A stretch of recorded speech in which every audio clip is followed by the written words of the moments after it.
Je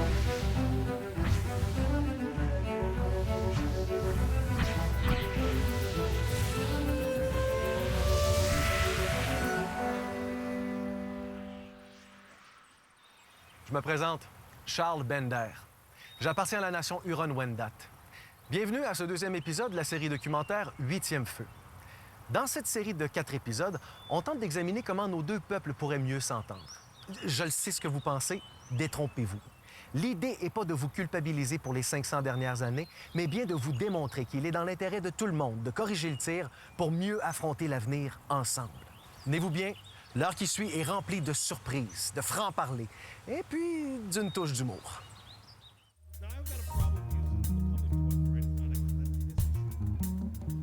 So, for my white friends in the audience, I just don't want you leaving going, wow, that fat Hawaiian was hilarious, so... Certain comedians, C'est un truc de comédien. they've grown up with. Tu joues avec toutes tes blessures. C'est thérapeutique. I am Native, I'm Indigenous, I'm First Nations, I'm Aboriginal, I'm sick or tired of all the political correct crap, you can just call me Caucasianly impaired. Is that better? Does that... My people should be kings. On devrait être des rois, mais on nous a traités comme de la vermine. They're viewed as a pest. Edmonton et son powwow annuel. Howie Miller y participe avec ses 4 fils. Ils dansent au rythme de la relation la plus tordue du Canada.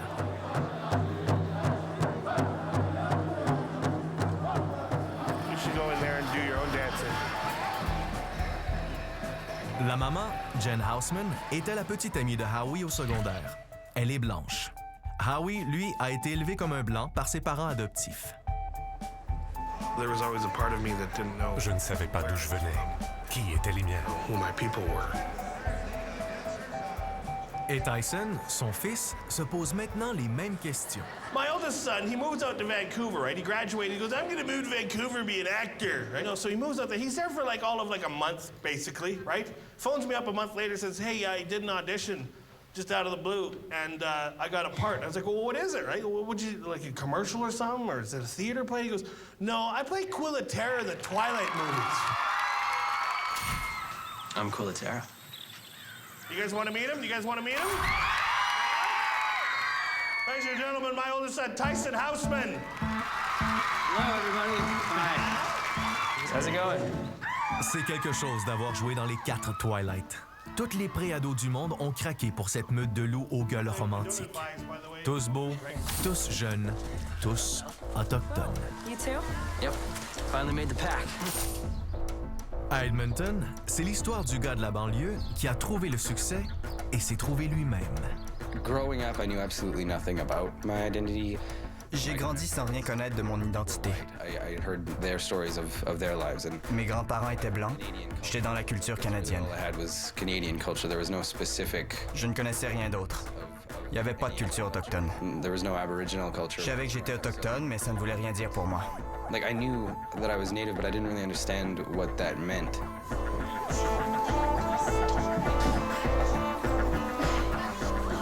This is a huge opportunity for me to be a role model. J'ai la chance de pouvoir être un modèle pour les jeunes autochtones. Je ne sais pas ce qu'il faut faire, mais je sais qu'au Canada, on a des problèmes à résoudre. Things aren't right in Canada with all of the Native issues that we have. Et je pense pouvoir donner un coup de main. For me, this is a huge opportunity to do something about that. Et il y a beaucoup à faire. En résumé, les routes sont bloquées. On crie au lieu de discuter. On se tape sur la gueule. Il y a eu Caledonia, April Wash, Oka et j'en passe. On va où comme ça?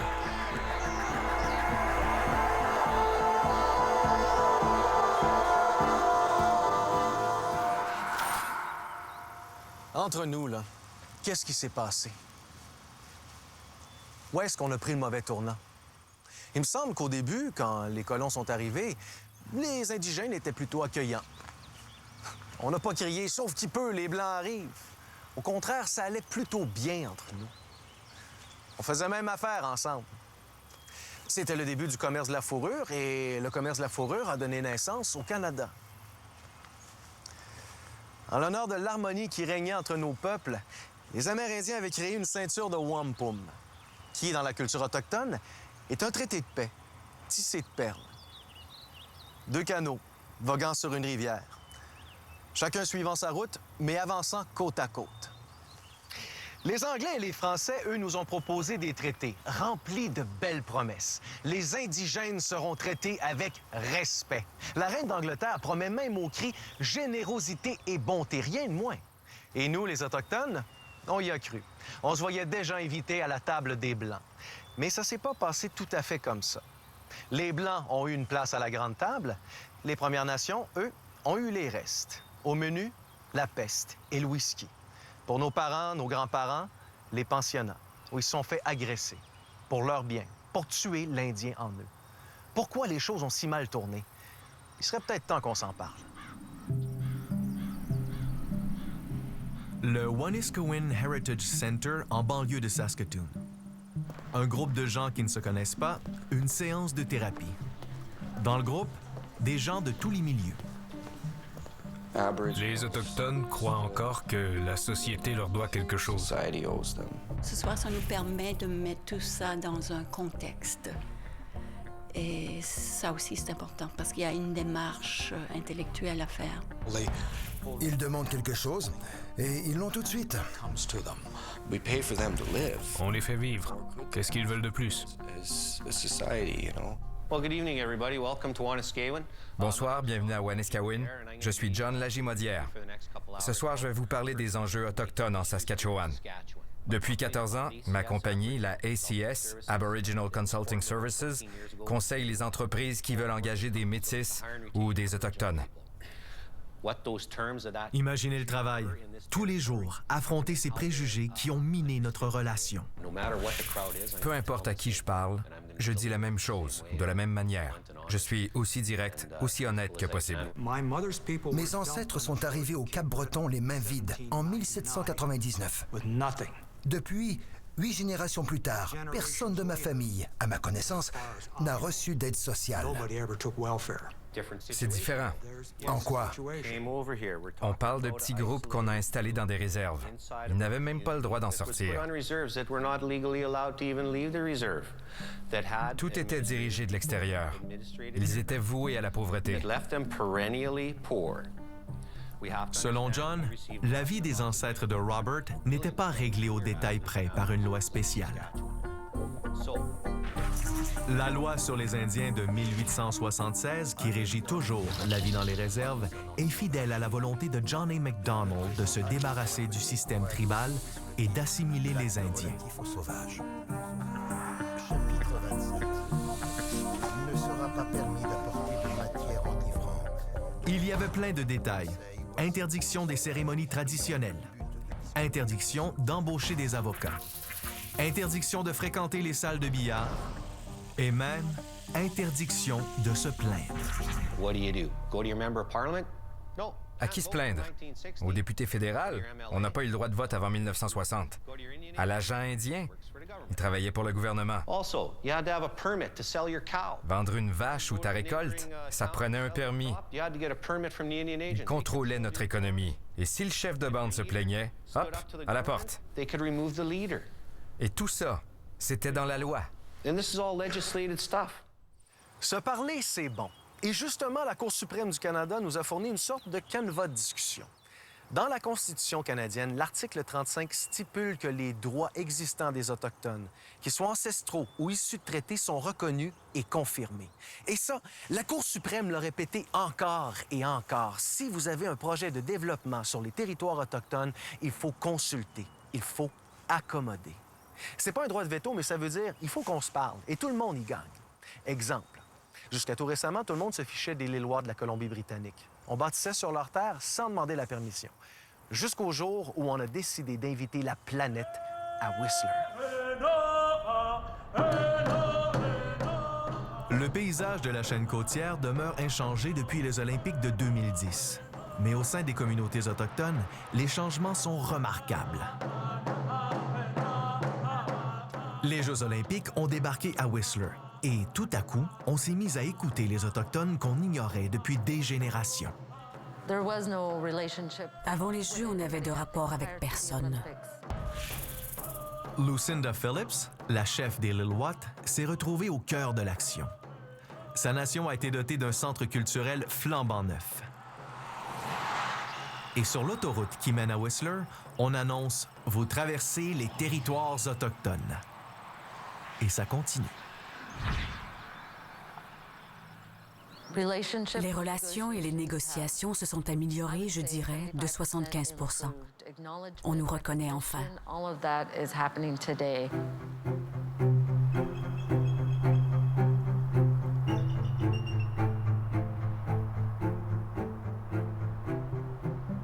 Les Olympiques ont relancé une relation moribonde. Pour leur accueil, les Lil'wat ont reçu de l'argent, des emplois et des terres. Et aujourd'hui, Lucinda Phillips et BC Hydro vont participer à un événement historique. BC Hydro nous ignorait.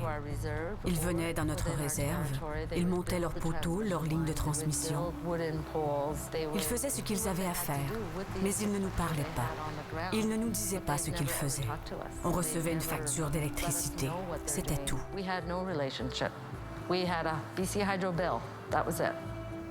Dès le début du 20e siècle, BC Hydro a tendu ses lignes électriques sur les montagnes. Elle a inondé les vallées et aménagé les rivières. Le Sud a eu l'électricité, les Autochtones ont eu le choc culturel. Mais aujourd'hui est un jour nouveau, une occasion de célébrer.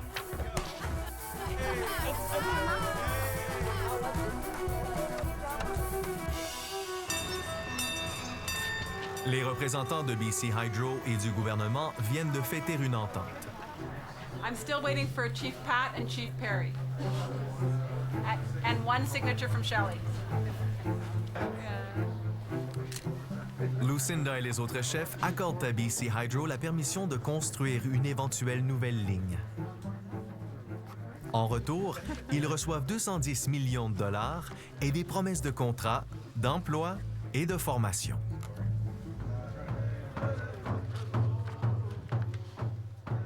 Les erreurs du passé sont reconnues et le chemin est ouvert pour l'avenir.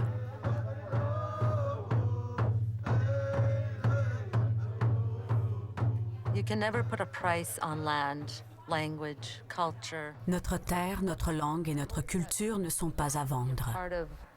Mais on veut s'intégrer. On veut du développement économique. On souhaite de l'unité entre autochtones et non-autochtones. Pour bien des raisons, on a tout intérêt à améliorer cette relation. Et tout en haut de la liste, il y a des raisons économiques. C'est simple. L'Inde et la Chine sont en plein boom économique. Elles ont besoin de nous, de nos minerais, de notre bois, de notre pétrole. Et tout ça, ça se trouve dans le Nord, en grande partie chez les Indiens et les Inuits, avec qui il faut donc négocier. Mesdames et messieurs, voici l'avenir du Québec. Le plan Nord. Derrière la musique et les paillettes, une réalité toute crue.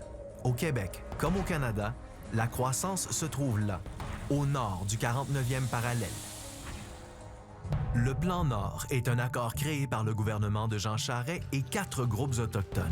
C'est un investissement de 80 milliards de dollars sur 25 ans. Qu'est-ce qu'ils vont faire? Développer des industries forestières, minières et énergétiques, entre autres. Ces développements seront répartis sur 1,2 million de kilomètres carrés. En échange, 20 000 nouveaux emplois seront créés par année dans 63 communautés. Aussi, des promesses d'écoles, de logements, de services de santé et de services sociaux. Nadir André et Marie-Christine Gagnon, mari et femme et tous les deux Inuits, font partie de l'équipe négociation. Ils représentent des conseils de bande. Pour ces communautés, le vent vient de tourner. Le couple vient d'être embauché par BCF, un des plus importants bureaux d'avocats de la province. Justement, je pense que c'est mes origines qui m'ont menée où ce que je suis aujourd'hui. J'habitais dans une municipalité qui était près de la réserve et puis j'allais à l'école, excusez-moi l'expression, mais avec les Blancs.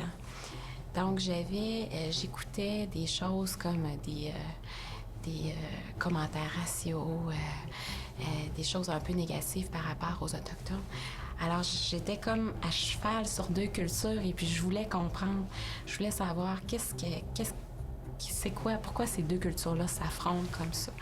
Donc, je voulais comprendre cette injustice-là, puis je crois que le droit, ben, ça a réparé l'injustice. Nadir, lui, a été adopté par une famille autochtone et il se définit comme autochtone. Son grand-père a été une grande influence pour lui. Lui, ça a été un grand chasseur. Il n'a pas appris la langue, il n'a pas appris à lire. C'est sa contribution. Mais la mienne, je ne serais jamais un chasseur, mais je pouvais faire ma contribution également, puis ça va être d'autant plus utile. Et aujourd'hui, c'est à ses enfants qu'il pense. C'est toujours dur à dire quelle génération va pouvoir faire les grands changements.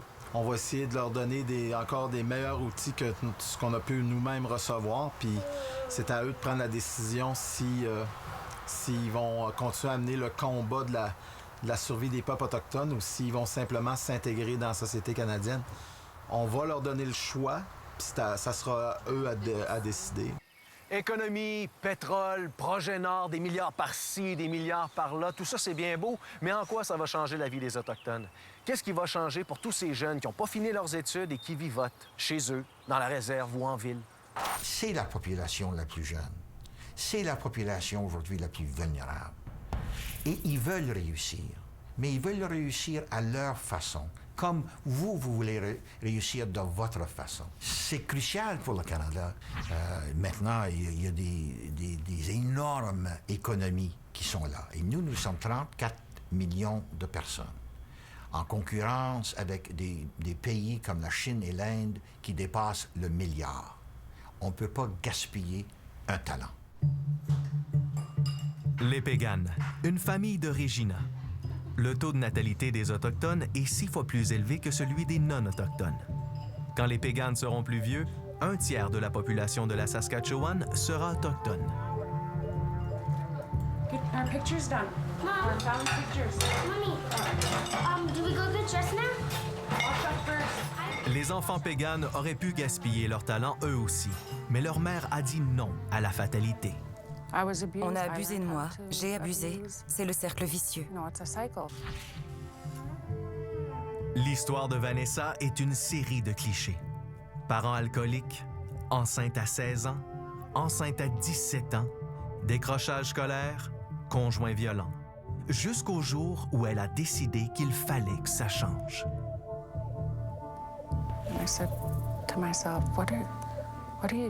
Je me suis dit, qu'est-ce que tu fais? Tes enfants vont finir leur secondaire avant toi. Ça n'a pas de bon sens. Quelle sorte de modèle es-tu pour tes enfants? Vanessa, what kind of role model are you for your children? Elle a mis le conjoint à la porte, elle a terminé son secondaire, s'est inscrite à l'université de Regina et elle va être diplômée en commerce. Elle est mariée à Justin depuis 12 ans. Elle a maintenant 6 enfants. Et aujourd'hui est un jour spécial. Tout le monde se fait beau.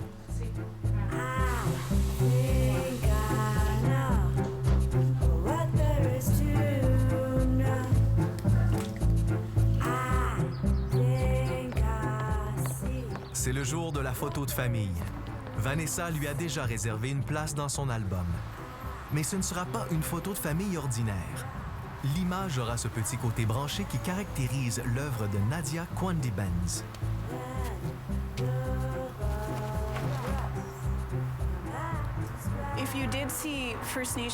Notre image dans les médias a toujours été négative.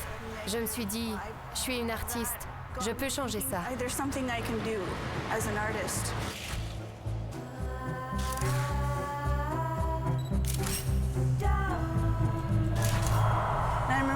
Je me suis rappelé de mon père qui disait qu'on appelait les Indiens débarquant en ville les Indiens du béton. Je me suis dit, c'est ça le nom de ma série. I scouted this little section here. I think it would be good because of the stairs, right? Do you like that? Yeah, I like that. Yeah. The concepts for each portrait. Le concept vient des gens eux-mêmes, pas de moi. They come from the people themselves. On s'adapte tous à la vie en ville. Adapting, living in an urban setting. All right, here we go. You guys ready? Pour Vanessa, cette photo montre l'étendue du chemin qu'elle a parcouru. I really believe that where I came from, Mes origines ont fait de moi la femme que je suis. I'm a strong Aboriginal woman. Je suis une autochtone forte. Il n'y a rien qui m'arrête quand je suis décidée. Je suis là et je vais faire quelque chose de ma vie. Voici la chance de sa vie. All the graduates for 115, you're going to be going to your recruiter.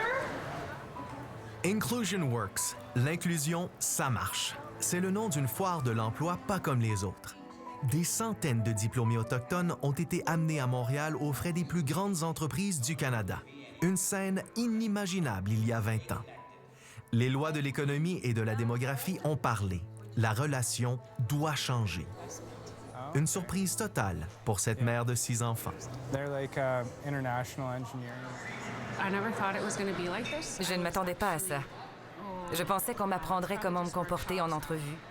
Je ne pensais pas qu'on me demanderait tout de suite quand je pouvais commencer et quel salaire je voulais.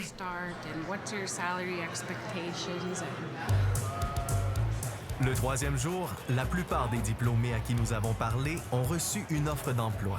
J'ai senti quand même qu'il y avait un intérêt de la part des employeurs. On sent que c'est de l'intérêt vraiment profond. De mon côté, de mon expérience, ce que j'ai senti, c'est qu'ils voulaient vraiment nous inclure dans le marché du travail. Vanessa aussi a eu une offre. À TD Canada Trust, on m'a demandé si j'étais intéressée à faire du temps partiel quand je retournerai à l'école. Ils veulent me former pour que je sois prête l'été prochain.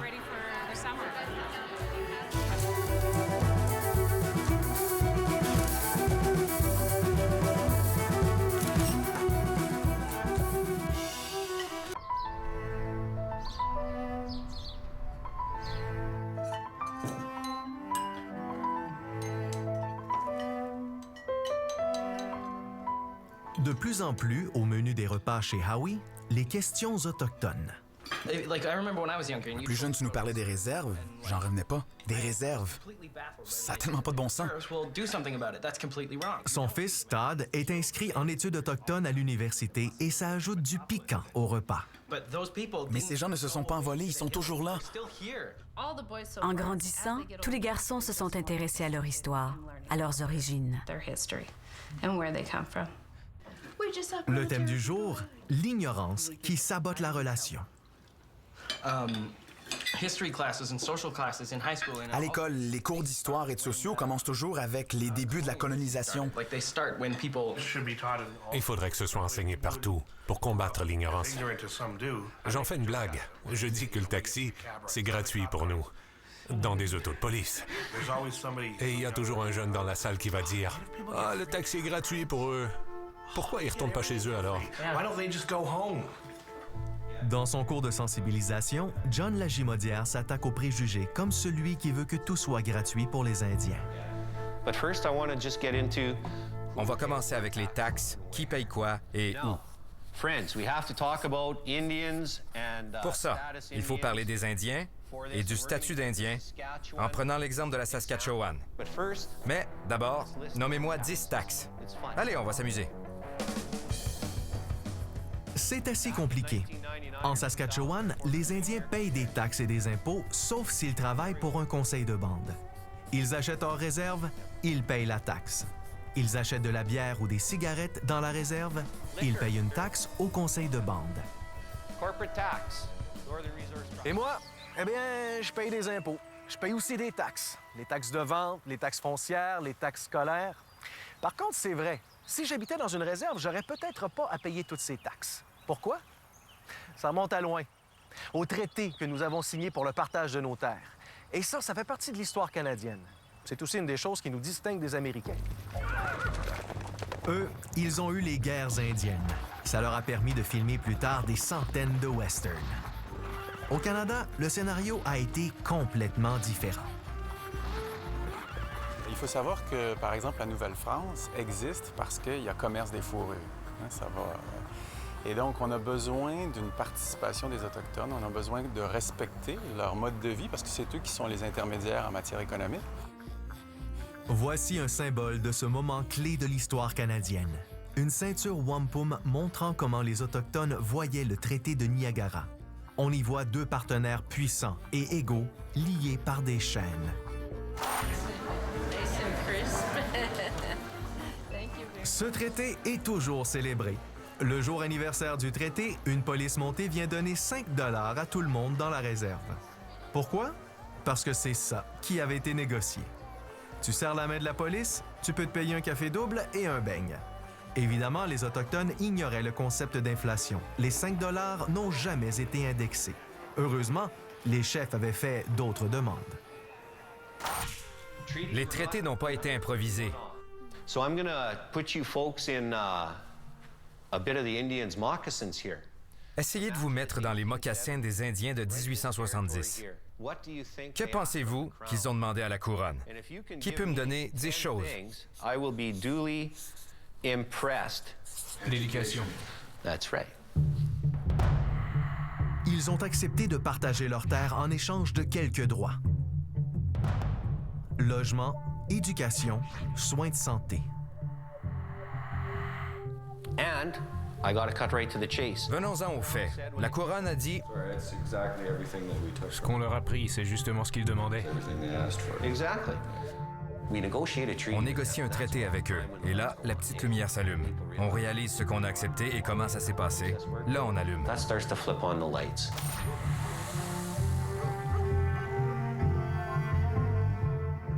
La plupart des engagements n'ont jamais été respectés. Côté logement et santé, les chiffres montrent un sous-financement lamentable. Côté éducation, on parle de 30 % d'argent en moins pour un enfant autochtone. Et ça se voit.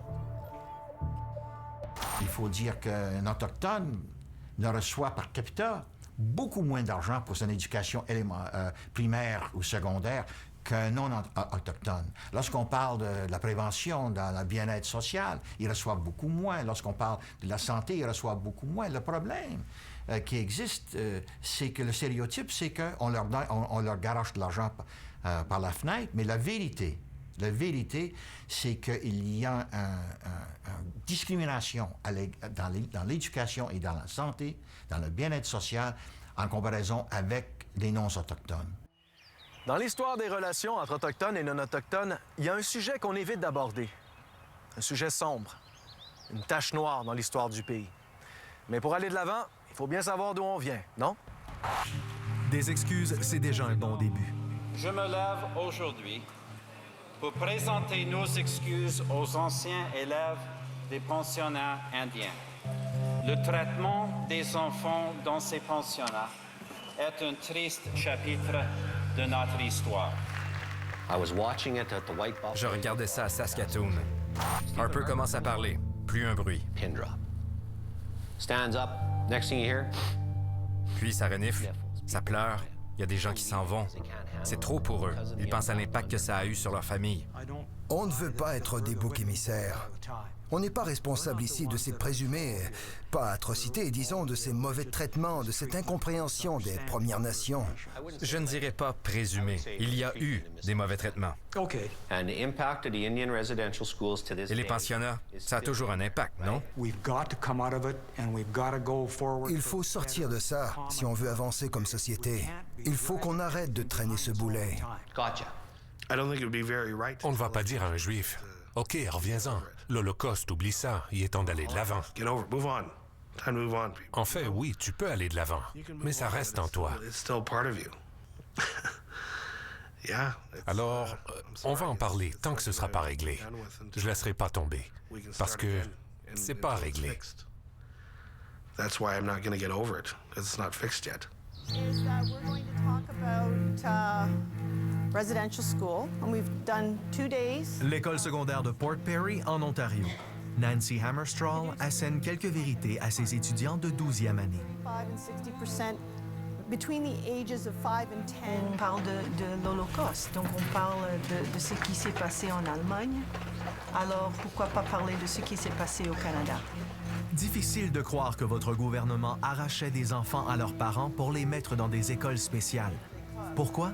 Pour tuer l'Indien dans l'enfant, pour le dépouiller de sa culture, de sa langue et de son identité.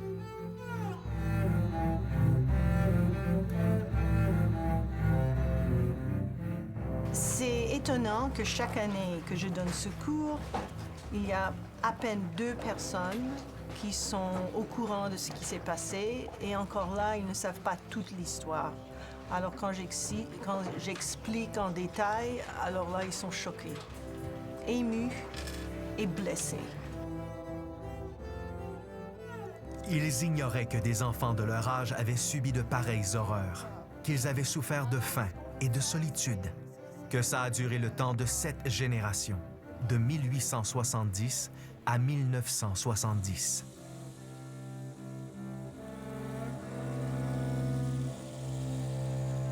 Mais c'est une autre histoire, alors je pense que ça doit être enseigné dans l'école. Parce que c'est important, c'est arrivé et on doit le reconnaître. J'étais bien ignorant de toutes les choses qui encerclent les autochtones. Parce que c'est une partie de l'histoire et tout le monde pense que le Canada est parfait, mais ce n'est pas. Tout le monde pense que le Canada n'a rien fait mal, mais le gouvernement a fait beaucoup mal. Les tuiles que nous allons faire aujourd'hui, et puis je vais vous montrer un exemple ici, c'est des tuiles qui rendent hommage aux enfants qui sont morts dans les pensionnats. Donc, dans un sens, vous envoyez un petit message aux enfants, hein? Pensez à ça. Dans cette classe, on marie éducation et réconciliation. Les étudiants terminent un module appelé Project of Heart, ou Projet du cœur. Il s'agit de peindre des tuiles en mémoire des enfants qui sont morts dans les pensionnats. Morts en essayant de rentrer chez eux. Morts de faim et de maladie. Morts sous les sévices.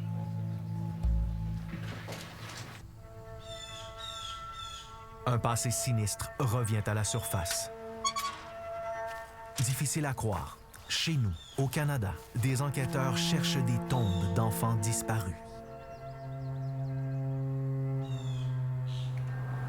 On ne sait pas vraiment combien d'enfants ont disparu, mais on devine qu'il y en a eu un nombre exorbitant. It looks as if most of them are late 30s, early 40s. Alex Maas et Eldon Yellowhorn sont archéologues judiciaires.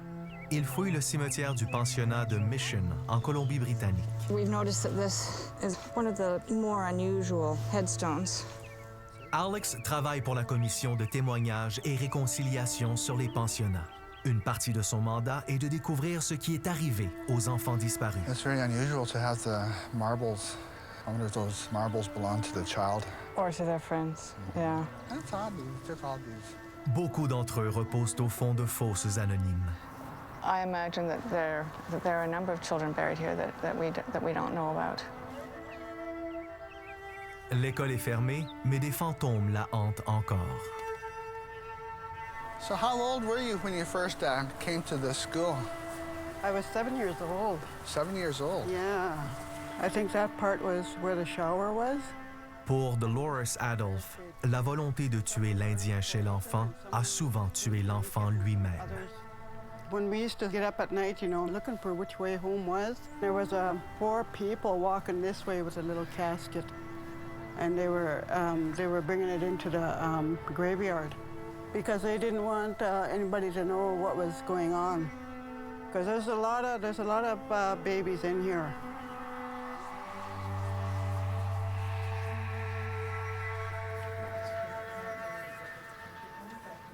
À Port Perry, les étudiants achèvent leurs tuiles. On espère les montrer à la commission de témoignage et réconciliation avec des œuvres produites par d'autres écoles. Le projet a été conçu par une autre enseignante. Elle a réparti les tuiles en fonction du nombre de décès d'enfants connus jusqu'ici.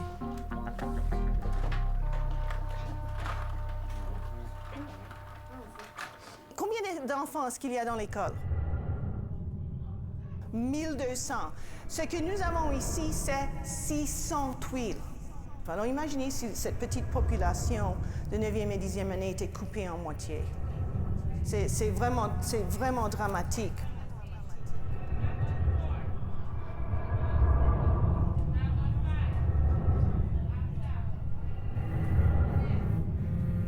Je crois que le projet du cœur crée un climat de compréhension, d'empathie. Je crois que c'est une façon de confronter le passé, d'en parler aussi. Ils vont voir que le Canada, c'est un pays où on a encore du travail à faire. Et ces jeunes gens doivent participer à ce travail pour changer le Canada. Le silence règne depuis longtemps à Burns Lake, dans le nord de la Colombie-Britannique. La ville est divisée en deux par le chemin de fer et la tension raciale. Avec 2 bandes en ville et 6 autres dans les environs, la ville était un moulin à conflits. Et les comptes se réglaient souvent à l'école secondaire. Tout un choc pour Rayanne Charlie, la professeure de théâtre fraîchement débarquée de Victoria.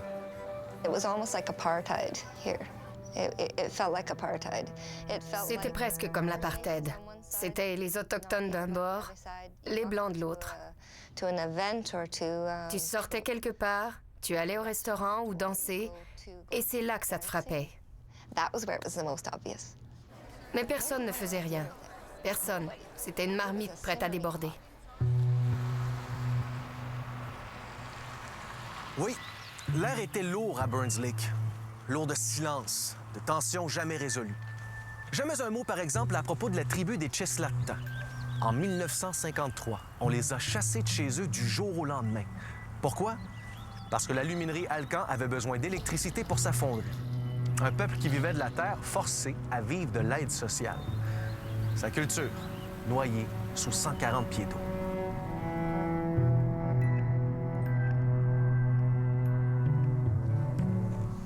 Même les morts ont été noyés. Les maisons des esprits qui ornaient les tombes des Cheslatans, englouties, elles aussi.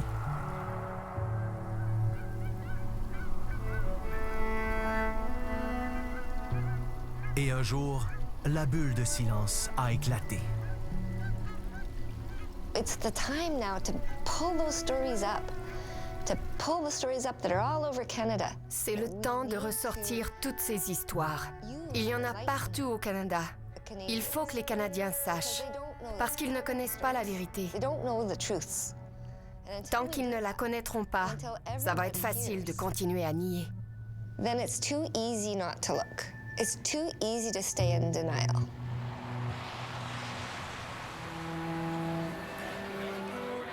Rayanne et les autres refusent de se taire.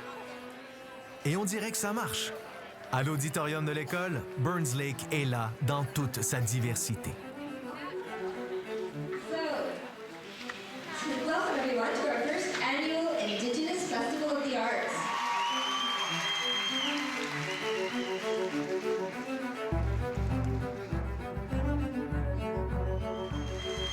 How's it going, Burns Lake? Come on, what are we in a golf game? How's it going? You guys are the first. Vous êtes le premier groupe que je rencontre. Pour la jeune génération, le nouveau visage des Autochtones est une star de cinéma. C'est ça qui m'allume. Je fais des recherches sur l'histoire des Autochtones au Canada. Je veux faire quelque chose de gros avec ça. We're slowly getting there, you know? On y arrive lentement. C'est dur. Et ça a été encore plus dur pour certaines générations. Mais je pense que l'avenir est prometteur. It's looking up. It's looking better. Thank you very much for having us, Burns Lake. Thank you. Thanks, guys. We all have to acknowledge our history, right? On doit reconnaître notre passé, non? Mais je dis pas que c'est de votre faute. C'est la faute de personne, d'accord? À Saskatoon, la thérapie a-t-elle appris quelque chose aux participants? J'ai complètement changé d'opinion. J'ai fait pas mal de recherches là-dessus et il y avait des choses que j'ignorais. Mais au départ, on ne se comprenait pas. Et on pensait qu'on était très divergents, puis finalement, c'était pas si différent. Et c'est ça. C'est comme ça que ça finit. Lorsqu'on se parle bien souvent, on n'est pas si éloigné. Et parfois, on change d'avis, oui. C'est la seule façon d'apprendre et de se rapprocher peut-être un peu. Je crois qu'en faisant ce projet, ils voient qu'il y a encore du travail à faire et qu'ils doivent participer et créer un Canada qu'ils veulent voir, le Canada de leurs rêves. On a essayé de l'assimilation pendant 300 ans, ça n'a pas marché. On a essayé la dictature pendant 300 ans, ça n'a pas marché. On a essayé de dire, nous on a raison, vous n'avez pas raison, pendant 300 ans, ça n'a pas marché. Mais là, le temps est arrivé de dire, écoutez bien, nous allons travailler en partenariat. Nous, on a quelque chose à donner, on a une expérience à donner, mais vous connaissez vos valeurs, vous connaissez vos traditions et vous connaissez vos jeunes. Alors, travaillons en partenariat. J'en suis convaincu que le jour que le gouvernement dit ça, nous allons réussir.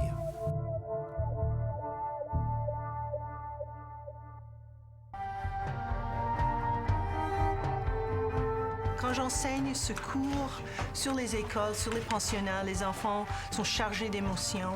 Les tuiles leur donnent une opportunité de pouvoir mettre toutes ces émotions qu'ils ont dans leur cœur et puis de les reproduire sur les tuiles. Parce qu'ils savent que ces tuiles vont être vues par des gens qui ont vécu des pensionnats. C'est un témoignage qui dit que je sais ce qui s'est passé et je ne vais pas l'oublier. Alors je crois que la solution, c'est de reconnaître que les pensionnats ont existé, de reconnaître les gens qui ont vécu cette expérience. Il faut reconnaître les gens qui sont encore en vie maintenant, qui vivent avec le traumatisme. Comme ça, on va toujours se souvenir de ces enfants qui sont morts.